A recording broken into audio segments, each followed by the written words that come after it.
Basically what I'm going to do is talk to your loved ones for a half hour. I'm going to talk to whoever comes through, and I'll start describing them with like information about who they were when they were here and just stuff about them. And I'll kind of feel like I'm in a certain section of the audience as I do it. And as I do, just put your hand up if it makes sense for you, the information I'm saying. Any loved one can come through, anyone that you had any type of relationship with. So just be loud, put your hand up. If you think it's your loved one, really put your hand up because I want to talk to them if they're really for you. I feel a male coming through, very strong, he's coming through. I feel like I'm in the back of the audience here. Sorry about that. I feel like I'm in the back of the audience here with a man who was killed very suddenly and tragically, like I think in an accident is what he's showing me. I see injuries all over him and him passing very quickly into the spirit world. But he's telling me he might have been with someone in the car, or there's like somebody else with him that makes it out or makes it, I think they were injured as well, but he doesn't make it and the person's in the car with them and the person in the car makes it or something like that. And he's just very like strong-willed. He's kind of on the younger side when I'm looking at him. So I don't feel like he could have been like, I don't think he could have been more than 25 or something. He just looks older when I'm tuning into him. But I feel like I'm back here. Does this make sense for him? I see a bunch of hands. You guys all know each other? Okay. All right. So I can't see you very well, but she's going to bring in the microphone. Does this make sense for anyone else in this area? You as well. And do you know them behind you? Okay. So I'm going to tell you a little bit more about this man, and then we'll just kind of go from there. But I definitely don't feel like he could have been, I don't think he was, I think he's like between 17 and 25. I'm getting that age group for him. Does that still make sense for you? Yes? Is that a yes? And what about over here for you ladies over here? No. Okay. And he keeps saying he's between 17 and 25, but somebody lived in the car accident. There was another person in the car accident. Would that make sense for your person? Okay, so can I ask you just to grab the microphone? And then just answer yes or no, or I don't know to my questions, okay? But I feel like this man is like coming through in your age group. I mean, he looks like he's in your age group, but he keeps showing me hearts around you. So when he's showing me this, I feel like he had a really strong love bond with you when he's coming through. And it's like I keep seeing like Valentine's hearts. So to me, that's like like an I love you from the spirit world. But does it make sense that you had a very like, I think it's romantic connection? Okay. Then is it a very deep love connection with this person who's in the spirit world? Okay. So it's not romantic, but it's deep is what I keep getting with him. But I feel like you've been talking to him and like talking out loud to him, and you're also friends with some of the friends he had, is what he's telling me. Does that make sense to you, my dear? Say yes? Okay. And I also, I don't know, I get the impression from him that, was he also the driver in the car? Would you understand that? Okay. But there's somebody else in the car that he said makes it out, or they live. I just think they live, but they might have been injured or hurt. Would you understand that? Yes? Okay. And so I feel like when this male's coming through, that one of your intentions in coming today was to talk to him. And he's telling me that you asked him to come or you were hoping that he'd be here today. He's bringing that to my attention because he's not like a surprise person for you. He's saying she was expecting me. So would you understand that about this? Okay. And so I feel like the other thing about him, so he keeps talking about his friends and that you're connected to his friends. Would you understand this? Like you have contact with them. And I keep seeing them honoring him all the time is what he's talking about.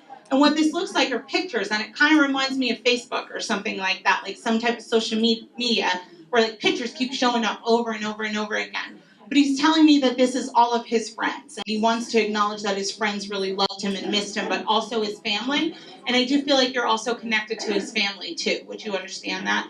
I keep hearing family. So, She's his sister. Oh, you're his sister. Okay. I just keep hearing family. So, sorry, I know he isn't your boyfriend, but he has a very like deep, strong love for you when he's coming through. So I think you guys were pretty close too, is what he's sharing. But he tells me you feel him around you. He's also telling me that did you get a tattoo for him, or you're like thinking about it or something? I have one scheduled. You have one scheduled. Okay. He knows all about it, just so you know. And I feel like though, okay, is it kind of a girly tattoo though? Okay, he knows. So he said it's for him, but it's kind of girly. Would you understand this? Okay. So he's not judging, but he's telling me he's telling on you. So, but I just feel a lot of love from him, and I just want you to know that he's going to be with you when you go to that appointment, and that he just keeps telling me that you talk to him a lot. So I feel like talk out loud to him a lot, and oh, and music too. He's talking about his songs. You hearing like you always hear his songs. So he's just telling me those three things as signs from him. But I feel a lot of love from him coming through and like him giving you a big hug and letting you know he's here. But he says you were expecting him too, so that's why he came. And I just feel like you guys had a very playful relationship. So he's kind of giving you a little bit of like a hard time here. Like she told me to come, so I had to. Like that kind of thing. Like you would have heard him otherwise. I don't know. But lots of love from your brother in the spirit world, and thank you very much for letting me talk to him.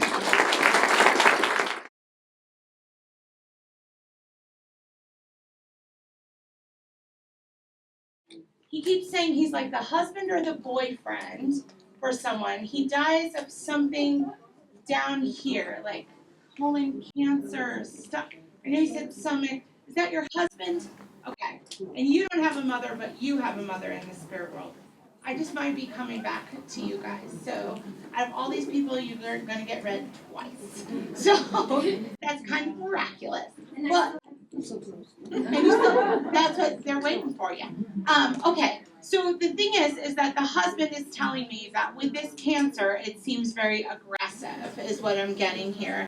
And I keep getting him saying it happened a lot faster than he ever thought this could go down. That's what this feels like. Like the cancer just takes him over, and he just says, I really thought I'd be here longer, is my sense.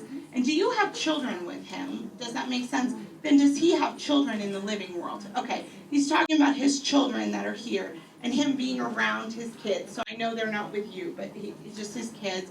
And he's also sharing with me, you would have taken care of him or been with him around the end of his life. He says you put up with a lot, is kind of my feeling with him. And I think you loved him, and that's why you put up with it, but he's kind of laughing and saying she had to deal with a lot at the end of his life. But I feel like you guys had a very like fun kind of dynamic relationship when he's coming through. So it's almost like he's kind of joking around about what a handful he was with you. He has a big smile on his face. He's telling me that, so to me that means he's doing well in the spirit world. And are you also like planning a trip or? I want to bring his ashes to his mother. Okay, is that a trip? No. Okay, so he's just talking about the trip you're planning or whatever that is, and I feel like he's trying to give you help to make that happen, is whatever. And that might make sense why he's with a mother. I know his mother's living, but if it's your mother and it's the mother that you're trying to bring the ashes to, maybe, I don't know.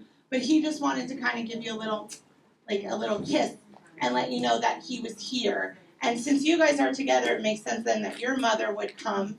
But did your mother, so your mom though, did she have cancer more than once or two different types or something? She had cancer, thyroid cancer the first time, went to remission. 2 years later, they found it again. Okay, so twice. It happens to her twice is what she's telling me. And I feel like though, I also get the sense there's other children for her, is what she's talking about. Oh! But she's with the dude who I was talking to before in the car accident. That's my half brother on my dad's side. Okay, but she knows him too. Okay. Because she's like, hey, I'm over here too. She's just not as loud as the other one was in the beginning. But I also want to say with her, okay, is she also cremated? I know you had talked about ashes, but your mother's cremated. But I feel like she's telling me, do you carry a piece of her, and is she in more than one place? Would you understand that? I have a necklace made out of some of her ashes. Okay. And then the rest of her ashes are with my brother. Okay, so they're in two places though, technically. She got it on your neck, and he's got it there. Because she just keeps saying two places and that you did something. But I also want to say that she's also telling me, so your mom is like a tough cookie, is what I get with her. So I feel like this whole cancer stuff, she was not going to let her get it down. My mom worked 3 part-time jobs, had cancer, and went to each chemotherapy appointment. and was a full-time student as an electrical engineer. She's My mom's That's like, why. And that's why I see her in the spirit world. She can get stuff done. It's kind of my sense with your mom. But I know that you feel her around you, is what she's saying. And that you've always known that she was watching out for you from the time she crossed in the spirit world. But she says, though, that there's a couple things that have happened, like since she passed or something that she wants to acknowledge. Does somebody have a baby? Does that make sense? Like she wants to talk about the kid that was born and like her being very much around this child, but it seems last like August, my brother that passed away, his wife had my niece. So after your mom died? after my mom died, before my brother died. Okay. Because she's just saying there was another baby born and she got to meet that baby who was born into this world. But I also feel like somebody got married too, is what she's telling me. And she says, I was at the wedding. So My brother also got married. okay. Oh, all right. Your brother in the spirit world? Yes. All right. So she was there when he was alive, or she didn't get to be there when he was alive, but now she's with him, so I guess they've caught up about all that stuff. Just to share with you that she's doing okay. But I feel like she's still kind of taken over the universe in the spirit world. Like she was just always getting things done. So over there, she's still getting things done. But I feel like that's one of the things that you always wonder about her is where are you, what are you doing, is what she's saying. And I do feel like you talk to her, like you talk to your brother, you talk to her, and she's just telling me that she wants to let you know that she's still learning and growing, and I feel like inspiring people in the living world with, like, for people to know that they're stronger than they think they are. And I feel like that was kind of one of the lessons throughout your mom's life, is she was always just trying to push herself just a little bit further, to be a little bit better, to be the best she can be. And she says that from the spirit world, those are the types of inspirations that she delivers to the people around her and the people all over. And she's doing it a lot because she's very busy in the spirit world. Like I feel like she's very busy in the living world, very busy in the spirit world. Like she couldn't sit still is what I'm getting with her. So I just want to tell you that even in the spirit world, she's continuing to help others, to inspire others with that like stick-to-itiveness kind of feeling that I get with her. So thank you for letting me talk to her. Lots of love from your mom. She's with your half-brother. Can I say one thing? Yes. This is one of my first readings I've ever done. Uh-huh. I actually didn't really believe in this stuff. God actually brought me because it's a little on the line, but she was like, come see it, just see how it is. And the fact that you've done 2 already. And my brother, so after you told my brother, I went outside just to think about it. My brother's the biggest important piece to me. When I lost him last December, it's the biggest, I couldn't get out of bed for repentance. My brother's my hero. So I went outside, and the thing is, I do talk to him a lot. And when I talk to him, I usually I get this feeling. It's like tingles through my body, but it's really cold. And it's funny because my body's always overheating. Me too. And I went outside and I just cried for a while. I started feeling that. That's why I came back inside, because originally I wasn't going to come back inside. So. And then your mom had to come. And then my mom had to That's come. why she was just waiting for you to come back in before she came back. So, and she came with your friend's husband. So perfect. But I'm glad that you got to talk to him today, my dear, because they really wanted to talk to you apparently and make you a believer, even though I think you already were secretly. You just never come to a reading, but they're telling me you've been talking to him for a long time, so that's what they're saying. Well, thank you very much, and thank you for sharing, and I'm sorry for your loss. I have to say that all of your loved ones were here. There's like a giant auditorium of people behind me. I just couldn't talk to all of them, obviously, for time. But if they didn't come through today, that doesn't mean that they weren't here. And I just felt a lot of love. So just let me just communicate that your loved ones over there are here with you today and sending you love and sending you hugs. So just take that home with you and look for signs.